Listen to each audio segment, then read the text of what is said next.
Living today.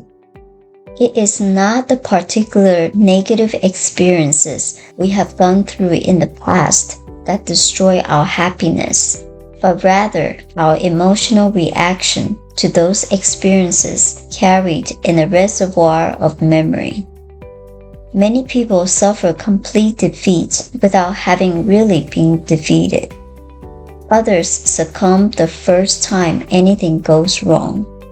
It is one of the aims of psychosomatic medicine, analytical psychology, and psychiatry to drain out the negative and emotional reactions to previous experiences.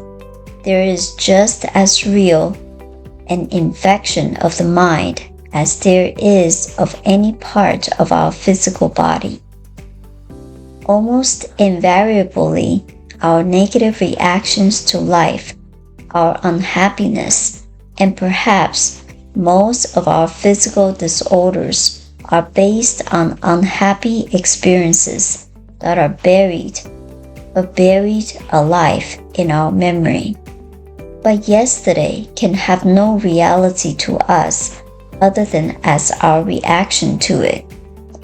It can have no real existence of its own in today other than as the lengthened shadows of yesterday. And so it is that as the impulsions of yesterday are carried over into today, making today happy or disconsolate, so the reactions of today are prophetic of what we will experience tomorrow.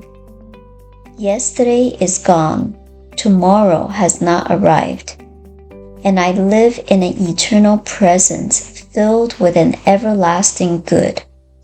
There is nothing unhappy or morbid in my consciousness. I have no fear of yesterday, nor do I anticipate tomorrow with anything other than enthusiastic expectation. Everything good in my experience will create my future. I have no fear in looking backward or forward, but realize the eternal day in which I now live.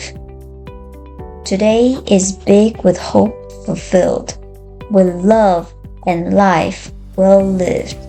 Tomorrow will provide its own blessings. Be renewed in the spirit of your mind. Ephesians 4:23.